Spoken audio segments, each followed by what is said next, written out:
Someone who knows what it's like to be on the ice with Sidney Crosby, someone who knows what it's like to be his teammate in the locker room, is a guy from the 2016 Pittsburgh Penguins, who we are privileged to be joined by now, and Mr. Beau Bennett.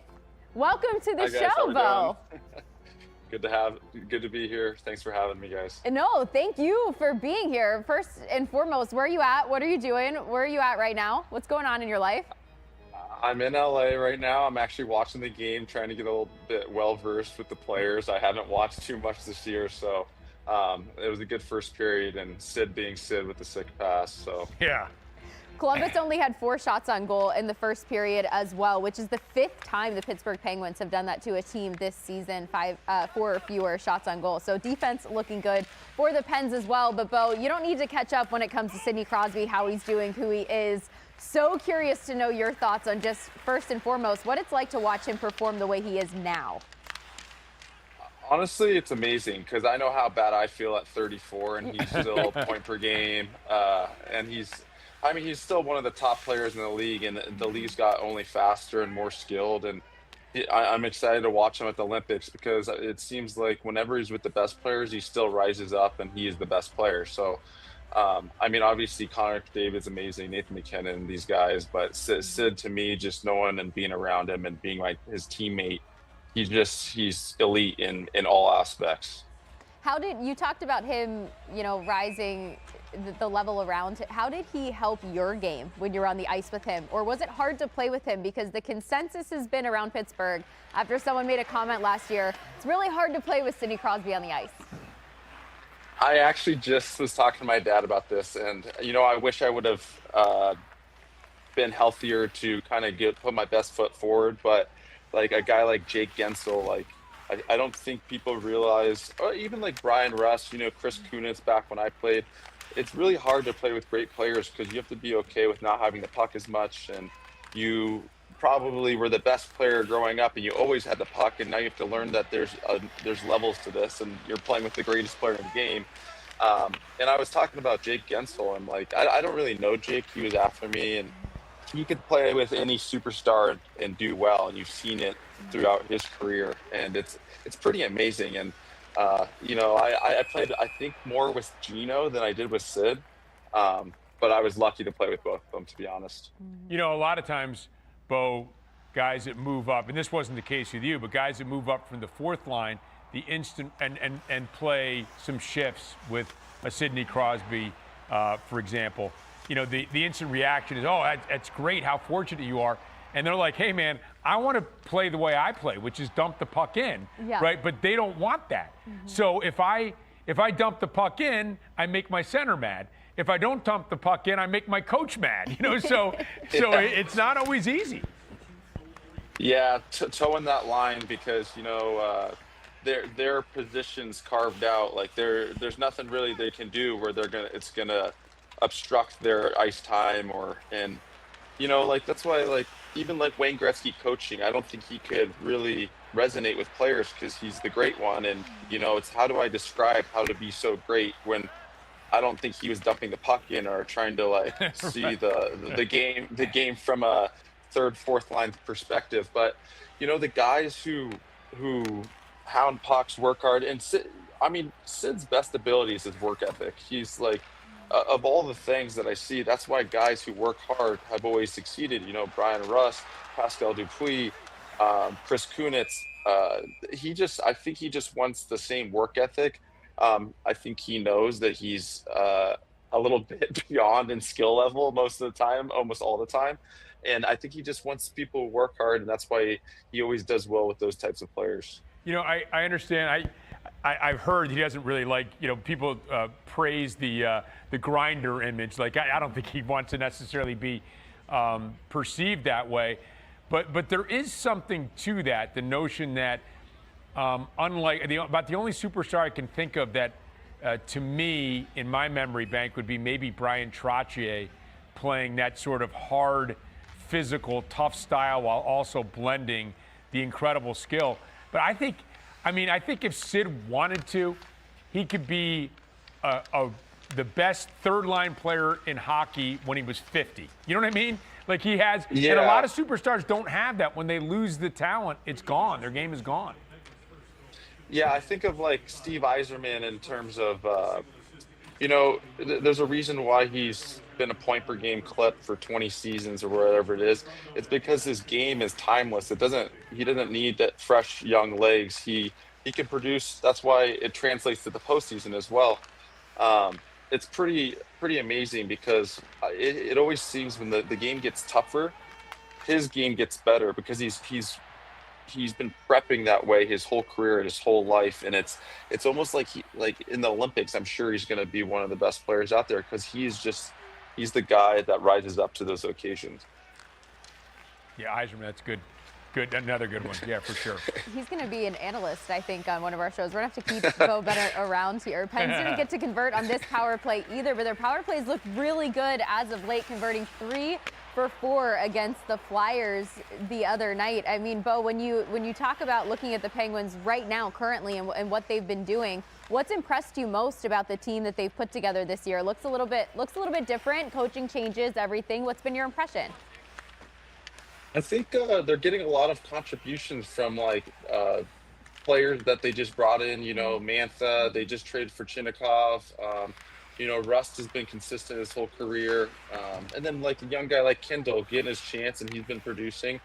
But, the three constants, the three-headed monster of Gino and Sid and Letang, I think I give a lot of respect to Letang because he's been criminally underrated throughout his career. Mm-hmm. And it's because he's with those guys. But in my generation, he's a top 5 defenseman, and over the course of my entire life of even knowing pro hockey and being around it and knowing the guys. And I think he's someone I looked up to in terms of he took a back seat, but he still comes to work every day. And he's one of my favorite teammates too. What do you, as you watch their game, I mean, it's amazing because you were there right in their prime. It's amazing to me that these guys, the 3 guys, we're talking about Crosby, Malkin, and Letang, can still play at such a high level, Beau. It's remarkable to me. Yeah, when I was there, they were in their prime, and I was learning. I was just a California kid trying to make my way and kind of learn the steps of pro hockey. I didn't really have an example. My parents are 2 of the hardest working people, but they didn't play pro sports, so trying to just navigate how I'm supposed to eat, how I'm supposed to work out and whatnot. And you think you're this hot shot coming in terms of I'm pretty skilled. I've been comparing myself to other people, and then you go on the ice with Gino, and Gino was an absolute beast in his heyday, and he still is. But being 6'4" with those hands and that skill set, it's pretty crazy how good he is. But you just realize there is levels of, I thought I was skilled, and they're so much more skilled than me that all you can do is not compare yourself, just try to be the best version of yourself.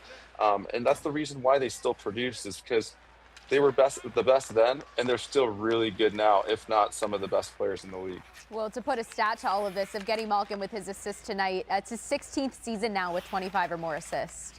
So pretty impressive to know what he's done. And he was hurt for a little bit this season as well. So to still accomplish these things, incredible.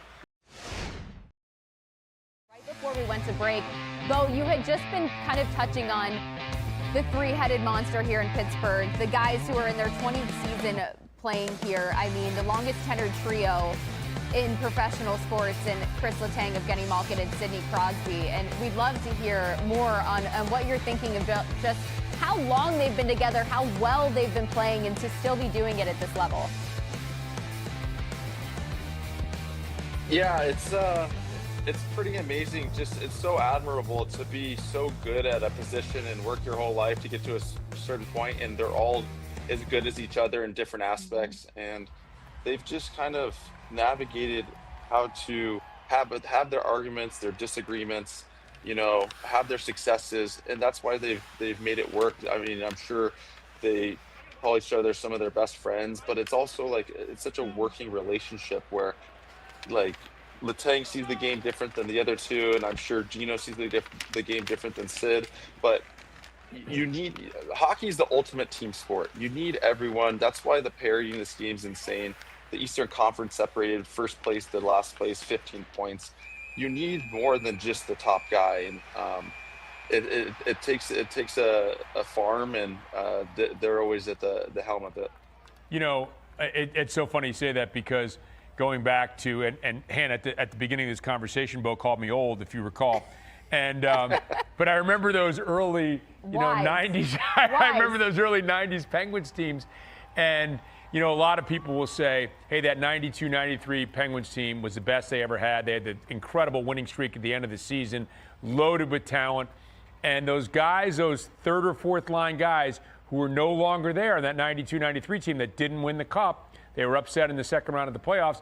People say, that was the greatest team of all time. And those guys say, yeah, except for the fact that they didn't win the Cup, right? Because they didn't maybe have the same third or fourth line makeup or the same fifth, sixth defenseman. I mean, it takes everybody to win. And that's been something that, we've seen with the Penguins over these guys' career too. You have to have the complete roster to be able to win a championship. 100%. It goes beyond the roster, because there's so much. The Penguins organization I've played in other organizations. They were great too, but the Penguins organization, from the chef, what we're eating, the strength and conditioning coach.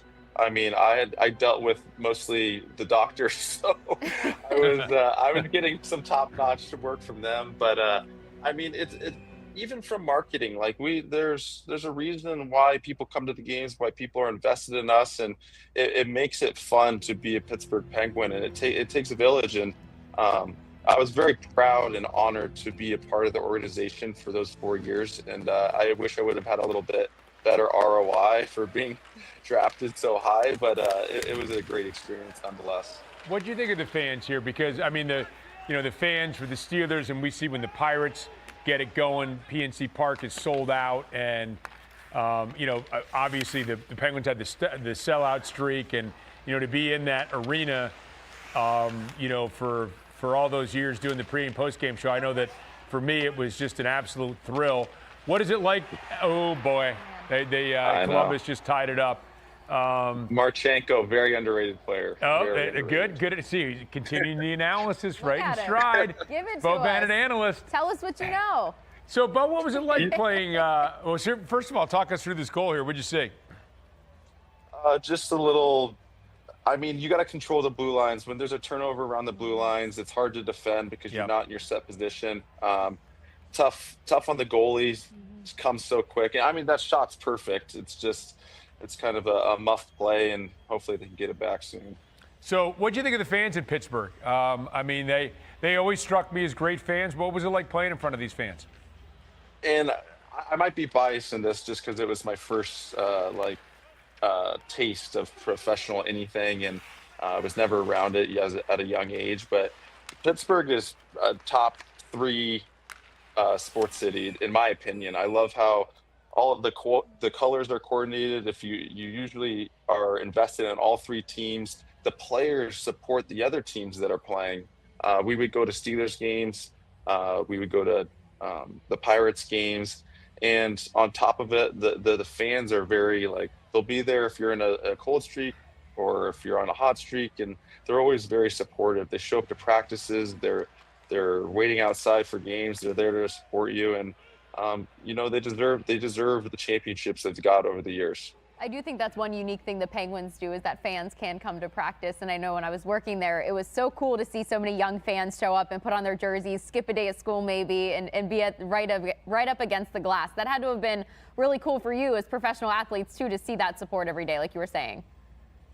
Yeah, it kind of gears you up to learning how to play in front of people, even if it's on a practice level. You want to there's nothing to prepare for really having someone watching you to the level of, if you mess up, they're going to get on you. But as they should, they're paying fans and they care about their team. They want to win just like we want to win. And I think them coming to practice, they get to see a little bit more of the fun and goofy side that we have as players. And then sometimes you get to see the side of, say, an enforcer, where he can kind of show his skill level a little bit more. And they can kind of see the scope of how good the players are, even the players that are at the next level considered grinders. In baseball, they certainly, it's such a long season, they have to come up with ways to make it fun. But I know just going to like morning skates or practices and seeing at the end they might have a shootout drill, and Marc-Andre Fleury would stand there with his back to the shooter to the last minute. Just fun stuff. Was there fun stuff? Were there teammates that helped you break the ice and guys that were good teammates because they did that? Maybe they were the guy that kept things loose or came up with a funny game to play or a joke, a prank to pull on somebody. I mean, that's the best example is Fleury's. I mean, he's widely regarded as one of the best players that's ever been in the game. And you ask anyone who's played with him, they go, oh, he's a top 5 teammate. And he just made, I think that the Penguins are so fortunate to have him, not only as a player, but as a person. He was one of the best people I've ever met. Like, outside of hockey, take hockey away from it, he's just a good guy. And, I had Paul Martin, who I really enjoyed, Robert Bortuzzo, James Neal, these guys that like I know a side of them that the fans don't know, and vice versa. So it's fun to kind of peel back and get away from hockey, let your hair down, maybe go grab some beers or have some wine. And everyone has a story before they get to this level, and it's kind of nice to learn about people on that side of things. Beau, we'd love to hear more about you before this side of hockey as well, but I know we're going to be in another break zone here shortly. Just wanted to pivot a little bit off of, or I guess go off of what you just said, though, the pranks, because what was your first experience with a prank at the Penguins? So I remember this vividly. This is my rookie year. We're playing Ottawa in the playoffs. I played, I think, game 4. And I was healthy scratch for most of that series. But we were at a team dinner, and I play the piano. So I think Dupuis was like, you got to go play a song. And, I was good with the whole rookie thing. I enjoyed it. I think I just got cold feet, and I was like, I can't. Sometimes when you're, especially with piano, and you get a little bit jittery, like I'm going to mess up. But I refused. So the next morning when I was leaving the rink, I think I was healthy scratch for game 4 or something. I went to go put on my suit, and all my pockets were sewn shut. So I couldn't put my hands in my pockets. I couldn't put my wallet in my pockets. So they were all sewn shut. But it's all in good fun, I love that stuff. Beau Bennett playing the Dumping piano. the ivory there. Right? How about I like it? Yeah, we're used Good to stuff. seeing him in skates, but I like to see this other side of him here. Playing the piano. Beau, I know there's got to be a story behind this too. I know you said the rookie pranks, everything. They were making you try to play the piano. First of all, do you remember what you were playing on that piano? Probably something like One Republic, like Okay. Apologize or something. It's my go-to when I need to play like a long drawn-out song, but probably something like that. Our producer's saying maybe Bon Jovi. Do you think that was Bon Jovi? It could have been Little rock and roll? Van Halen. Van Halen right Van now. Halen, we're told. Van Halen. All right. There it is. Why piano, though? I heard you weren't allowed to play hockey until you had to play the piano to play hockey. What's the story behind that? I think it was my parents' just way of getting us a little bit more well-versed in other things outside of sports. And, it didn't have to be piano. It could be anything. My dad played the drums. So basically, if you wanted to play hockey, it's such a financial obligation for parents. And taking it on, and they wanted us to just kind of get a little bit cultured in the arts, and I chose piano. My older brother chose guitar. My little brother jumped around, he just couldn't find his niche, and then my little sister chose piano as well. You got a whole band over there in the Bennett house. Do you guys ever play together? Is this something you do? It would be my dad's dream for us to learn a song together, because my sister sings, but a couple of years ago, we bought him a full drum set. So whenever he needs to blow off some steam, he's out in our pool house playing the drums. Do you still play? I still play. Yeah, I still play. It's fun. I mean, it is a stress releaser. I am really sad that I gave up piano in kindergarten when my aunt tried to teach me, and I got frustrated because it wasn't coming easy. And I was like, I'm done. I'm not doing it. I probably should have gone to classes instead of maybe a family member in hindsight, because it was easier to say no to them. But I think that's such an awesome skill to have. But what came easier to you then? Like playing piano, picking it up, or playing hockey? Hockey for sure. Hockey was very enjoyable, because as you're learning, you're making your way up in your skill set. It's actually fun to learn new skills. Where piano is like it only becomes fun once you start to really learn it and understand how hard it is to play an instrument. But just like with hockey, like when I would go watch the older players, like when I was 12, watch like the 16-year-olds, I'm like, this is what I want to get to, even before the NHL. Whereas when I go watch live music, I go to a concert, I'm like, it invigorates you in terms of like, I want to do that. I want to learn a song. I think it looks fun to them, especially for musicians. Everyone there loves you. You're not having like fans from the other teams saying that they hate you. So everyone that paid to be there loves you. I'll also say this. Yeah. Other than golf, I can't think of a sport you're getting better at as you approach 40. You know what I mean? I think you can still get better at golf. You can still get better at the piano. You can. I can still pick it up, I think. True. I think that's something I need to do. Actually, I need to learn Spanish before baseball season starts. I've got a month. Been working on that. Harder to learn another. Do you speak another language? I took Spanish for, I think, 10 straight years in like grade school and into college, and I can confidently say I don't remember one thing. Yeah. So, but I was good at it when I had to know it. So right, when you're surrounded by it the whole time. You'd probably pick it back up. You'd probably pick it back up. I would think so. Yeah. But Beau, you keep saying something you've mentioned a couple times here is that you grew up in California. You're like, well, we didn't have this, we didn't see this. What was it like for you growing up in California? What was the hockey world like? Why was this a sport you gravitated towards if you didn't really have it as the example out there for you?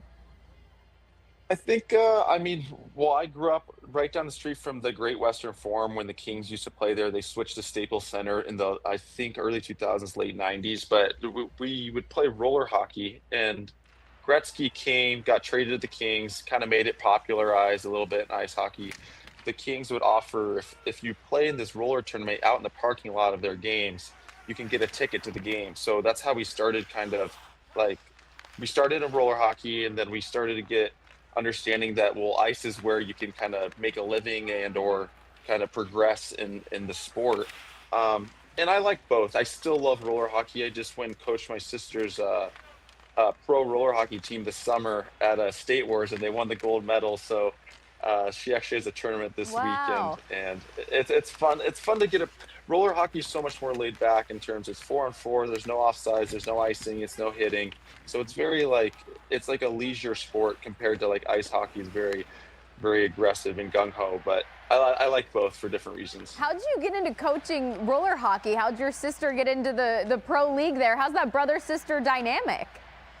It's good. There's always some tough love, and she respects my opinion, and I think it's always good. You have to, as a guy, like the women's hockey game's a little bit different in terms of like how they're moving the puck and the fundamentals of what makes them successful compared to what makes say Sidney Crosby successful. I can't tell her to do what he's doing because I can't even do it. So it's pretty cool to see. They have great camaraderie, and it's fun to be a part of. And that was my first coaching experience. We went 6-0. We won the championship, and I think I might be done now. Yeah, you can retire happy. Yeah, exactly. I'd love to finish hearing your thoughts just about how Gretzky influenced the city of LA when you were in California and growing up. Yeah, I think it's great to recognize the greats before you. That if it wasn't for him coming to LA, I don't even know if my parents ever even know what hockey is and if it's cool or if it's something we should try. So, just like Mario Lemieux is he's always been so nice and cordial to me, and his aura about him, probably just people looking up to him, put people in hockey and created these people in Pittsburgh growing up, giving the opportunity to even follow in their footsteps. And I think that Gretzky did that for me. All right, are you gonna bring it up? Cliff Wynkoop, come on. You got to bring it up, bro. Okay, so Cliff. We've got to pick your. We're talking about pranks. We just heard this story during the break. I don't remember. I can't believe I don't remember the story. But Cliff Wynkoop, who's in the studio with us, one of our cameramen, mic'd you up for practice. Dan Potash ready to log that thing and put together a great story on Beau Bennett mic'd up in practice. And Beau never said a word on purpose. Is that a true story, Beau? Because you're full of words tonight. you don't realize how hard it is to not say a word during practice. And I went one straight hour of just going, yeah, yeah, putting my stick up and like calling for passes that way. And I think there was a little like, but that was always an issue with me, is I was trying to be like myself, but also like you have to be a pro. And I didn't realize like people were there to mic me up, and it was a whole thing, and they're on the clock. And I just came in and I just was kind of doing like pulling a prank back towards you guys. So that was all good fun, and I learned my lesson, I think. I love it. As a reporter who would have had to like been banking on that sound, I would have been furious. But I feel like we would have had to find a way. I wonder if Potash, all these years later, and Cliff, like, you guys got to cook something up if we ever see Beau. Just watch your back, Beau Bennett. I got to tell you, too, the whole mic'd up thing, I mean, you've got to try to be yourself, and I guess try to forget the mic is on you at some point, right? Yeah. Otherwise, I think you know when you've got a mic on, right? Yeah, I think I was being authentic in terms of like, I like to do certain things to entertain myself, which is probably not always the smartest thing. Like some practices I would try to only shoot where I wouldn't lift the puck, so on the ground the whole time. So there's just little games I would play within the game, because that's another thing that I really admire about the Sid, the Gino, the Letangs of the world.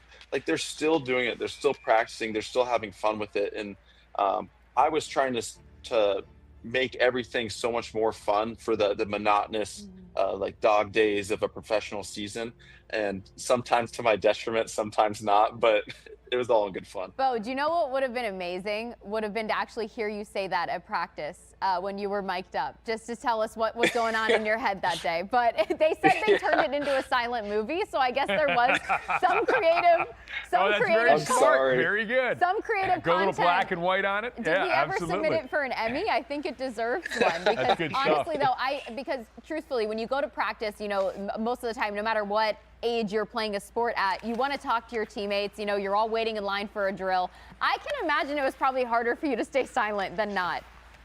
It was very difficult, and I'm not like a super talkative person. I'm usually chill, but I like being in a good mood. I like, if someone was down, or I like trying to put them in a good mood and just be happy, and it's infectious when you're smiling and you're having fun, and to not make a noise for an hour was very difficult for me. All right, well, we'll have to pull that footage at some point and watch that silent movie again. But something that I think we could all watch over and over and over again is when the Penguins won the Cup in 2016. Beau, I know there might be a sour taste in your mouth a little bit, because I hear your name's not actually on the Cup, but we still consider you a Stanley Cup champion here in Pittsburgh. So take me back. What were your thoughts surrounding all of that, knowing all of the ins and outs? Well, I didn't know I wasn't going to be on there, but like you see the guys' names that were on there, and it's like it makes sense. Kevin Porter played 41 games, so he met the criteria. I mean, if I would have met the criteria, it would have been on there. There's only they just scored. Oh man. Good Branson. He's a good guy, really good guy. Went to Turks and Caicos with him. The years blend together for me. Was he here when you were here? No, he wasn't. But credit for that. He was here. Heinen tipped it in. Yeah. Heinen with Good Branson with a shot, I think, from the point. Was Good Branson here when you were here, Beau? He was not. He was on, I think, Calgary back then. Okay. Or I forget. But when you have more years under your belt, like I do, they jumble together, Hannah. Yeah. Anyway, go ahead, Beau. I'm sorry. In case they get jumbled together, talking about the guys in the Cup. Yeah, so, I didn't know it was going to be on there. When I saw it, it's like, okay, it makes sense. I was very injured at the time, and, trying to navigate that. You're really happy for the guy. You're just happy to be a part of it. It's not bittersweet. You just you wish you could be out there contributing, but who knows? If I'm out there contributing, maybe I screw something up, or like whatever was worked well, and they did it 2 years in a row. So there's no... Pittsburgh treated me well. They gave me an opportunity. They were always great to me, and I'll never hold a grudge towards them. And I'm happy to just be a part of the organization and say that I played there. You still got to hoist the Cup on the ice, as we just saw. Did you still get to have your day with the Cup as well? And what did you do when you had your day? I was the first one to have the day with the cup. How does that happen? You don't get your name on it, but you get to be the first in line. I think they just go geographically down the line. So I was Southern California, and then they ended in like somewhere in Russia for Gino. But it was great. You know, we got the cup, and for California, the Kings had won in 2012 and 2014, and it was interesting because they took it. They didn't really spend too much time showing, like, bringing it around the rinks. And I mean, I grew up playing hockey at the Kings practice rink, so we did like a showing there for all the fans who maybe didn't get to see it when the Kings won it. And then we took it to the beach, played a big volleyball tournament for whoever won it, got to hoist it. And then took it to our local watering hole, Shellbacks, and we stayed there until at the end of the day, you're kind of excited to get rid of it because you're lifting it thing like 400 times. It's like my shoulder. I'm coming off the bad shoulder injury. What a terrible problem to have, Beau. Yeah. That's a first world problem for sure. Yeah, I would say so. Well, it was very cool for Pittsburgh at that time. I know in 2016, I was just a senior in high school, so it was really cool for that period of my life. You know, really fun. We got to drive down and watch outside of PPG Paints Arena on the big screen, you know, sitting in the parking lots with everybody. That was the place to watch the game. So you guys definitely left a mark for all of the young Pittsburgh fans watching too. And I think that's the city was so fun at that time. That's what's so fun about it. Like the Mario screen, you know, outside everybody watching it, you know, and that now all of a sudden there's an HBK line and just the things that happen organically, Beau, over that run. We had a baseball player, Spencer Horwitz, on the first hour, and he said, there's nothing like, he's a hockey fan, nothing like the hockey playoffs. And there really kind of isn't. It's amazing what happens and you know, the camaraderie, just the grind. It's an amazing thing to behold. Yeah, it's truly like if you get into the playoffs in hockey, I think more than any other sport, you truly have a great chance. In 2012, the Kings snuck in like in the last 2 days to get into the playoffs, and they went 16-4. They went up 3-0 in every series. It's like sometimes it's just about clicking at the right time, finding the perfect, and you know, for that specific instance with the Penguins, everyone's clicking. You know, the HBK line, you have this fourth line with Hunackle, and he's and Eric Fair, and all these guys are really contributing. You know, Jeff Sackhoff played Game 1, and like we kind of rallied around that, calling him Mr. Game 1, and it was just fun. There were so many different personalities, and I'm glad all the guys who won it, most of them won it again, but it was great to be a part of. It was great to watch you here in Pittsburgh, Beau, and it's been really great to have you here in the second period of this game. Thank you so much for catching up. I'm sure Pittsburgh fans at home were ecstatic to see a familiar face get to catch up with you and all that you're doing. Thank you so much for joining us. Best of luck in all your endeavors coming up short. And I'll let Rob say goodbye in a second, but just to let you know, you're hired in case you're wondering. Thanks, Beau.